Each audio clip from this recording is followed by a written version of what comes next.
BPS Technology is a provider of trading and payment platform technology via its Barter Card, TAS and Bucky divisions. I'm Natalie MacDonald, and joining me at the CEO sessions in Brisbane is Chief Executive Officer Trevor Dietz. Trevor, welcome to FNN. Natalie, thank you very much. Thank you very much for having me here. You're most welcome. So Trevor, can we start then firstly by introducing the company? Well, BPS Technology is a new company to the market. It's just a year old. BPS stands for Business Payment Systems. And the DNA of our company is all about how do you bring a customer to a merchant, make a transaction happen and charge a fee. So the revenues that we produce within the group are all about transaction fees that we've been able to create by bringing a consumer to a merchant. And what then have been some of the highlights of your first year as a listed company? Well, BPS has done fairly well in this first year. It's been a very productive year for us. In terms of headline numbers, for example, our revenues came in at $48.1 million. Our EBITDA was $10.1 million, which was actually above our prospectus forecast of 9.9. Our net PAT came in at $7.9 million, which was 22% against the prospectus forecast, so again a pleasing result. Our earnings per share again beat the prospectus forecast.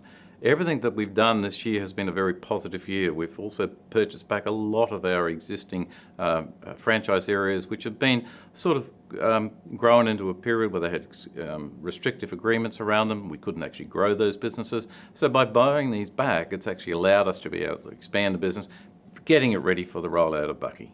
Sounds great, Trevor. Let's take a look then at each of your technology divisions, starting firstly with Barter Card. How does this technology work, and also how widely accepted has Barter Card been? Well, Barter Card's been in existence since 1991, so it's not new to the market from that viewpoint, but it's certainly new in the public arena. We led a management buyout, my partners and I, of the Australian operation in 2007. We bought the international parent in 2012, and then we listed the company in 2014. And as part of that listing, we paid off all of the existing debts of the group. It allowed us to actually transform the business and bring it back actually into the 21st century, doing a lot of technological improvements. We are the biggest of our type in the world.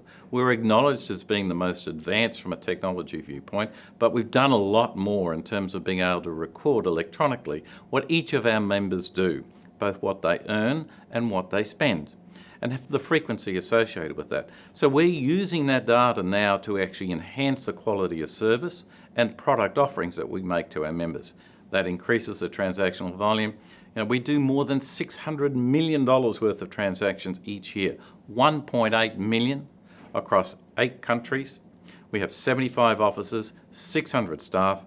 It is a very sizable business. We are the biggest of the world. But the world stage is phenomenal. The barter industry has more than 2,500 exchanges in it, and it's estimated at a $20 billion a year industry. We're the gorilla in the room at 600 million. So we want to be able to get a little bit more of that $20 billion target. Trevor, can you also tell us then about the TAS and Bucky platforms? Sure. I'll start with TAS to start off with. Now, TAS is our software arm.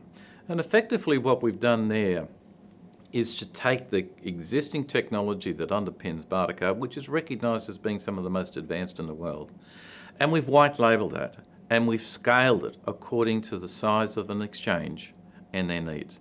So if you think about what Xero has done to the accounting package and that particular industry, where they offer accounting packages in small, medium, large, we're doing the same thing for the barter industry. IRTA estimates that there's more than 2,500 barter exchanges in the world, IRTA being the International Reciprocal Trade Association. It's a world governing body.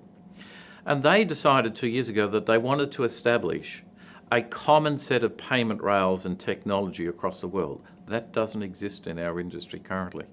And they did a 2-year search for a software provider to do this. We won that tender, but as part of that, we had to create a separate division, and we call that TAS. It's a separate company. We have a board member from IRTA sit on that board of that company. And it now provides that technology around the world. We just launched it last month in North America at the World Congress of Barter Exchanges. We've already got 13 expressions of interest to take that technology up. So it's very popular. It's seen as being best practice. It has all the great features, but what it means for trade exchange owners over there is that they can have good technology that's backed up by a professional organisation with a dedicated software team and we host their data. It becomes a very sticky business from our viewpoint because the clients need to stay with us because we now maintain their data. We do it in a very professional way, and it's a good value proposition. We earn 0.5% of the transactional volume that each of those trade exchange members do across the platform. So we've got just 10% of the $20 billion of transactional volume. The revenues for us are in the millions. And our ability to be able to roll tests forward, we do everything across the internet. We don't physically have to be in country to do it. And we're very experienced to do it. So I've got a full team to be capable of doing that. So from that, it's good. Bucky is a lot different. Barter at $600 million is about 5% of the average SME's business. And the other 95% is cash. So we said, well, look, there's an opportunity for us to get some of that. So if we could actually go into just get 10% of that 95% of the other business, to us we would more than double the revenues within what we currently do at 48 million. The other thing that we saw that SMEs wanted to do was to be able to manage loyalty programs. And they wanted to be able to have transparency around points because it was all very difficult. For the average consumer out there, there's all these different loyalty programs. I've got these cards, there's not enough space in my wallet. You wouldn't have enough space in your purse, I'm sure. So all of these things are a problem for most SMEs to be able to have loyalty programs. So we now provide a loyalty program managing that on a mobile device. And for the consumer, it's free to use. The points that are used and paid to consumers are actually trade dollars. It goes from a merchant's account and trade dollars gets paid to a consumer as a buck. And what's a buck? A buck is worth $1. So now people have portability of points. They can go to any of the various merchants that are listed on the app and they can get goods and services and they can either receive a reward or they can be able to redeem their bucks. And what people wanted was portability of points, transparency of value, and being able to use their points and cash environment in a safe and secure way. And Bucky does all of that. In Bucky, as a consumer, you can add up to 5 debit or credit cards. Half the card information is kept on the app, half is on the Bucky server. It's very secure. If you lose your phone, your credit card information is not going to get compromised. So we're now in the process of rolling it out. We've launched it in Southport, we've launched it in Toowoomba, and we've launched it in Cairns.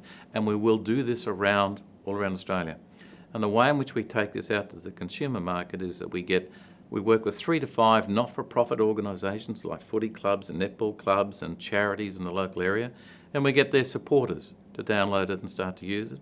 And for every transaction that those people do, 1% of the face value goes back to the charity. It's a good way of giving back to the community that supports us. Last question then, Trevor. What are your goals for BPS Technologies in the next 12 months? We want to be very much that continue of a global business. We are very much in this payment space. We want to move very much more strongly into the B2C environment than just B2B. We look to do mergers and acquisitions both vertically and horizontally in our business. And we are already in discussions with a number of groups that should provide some real positive traction for our business going forward. Trevor, many thanks for the update. Natalie, thank you for having me.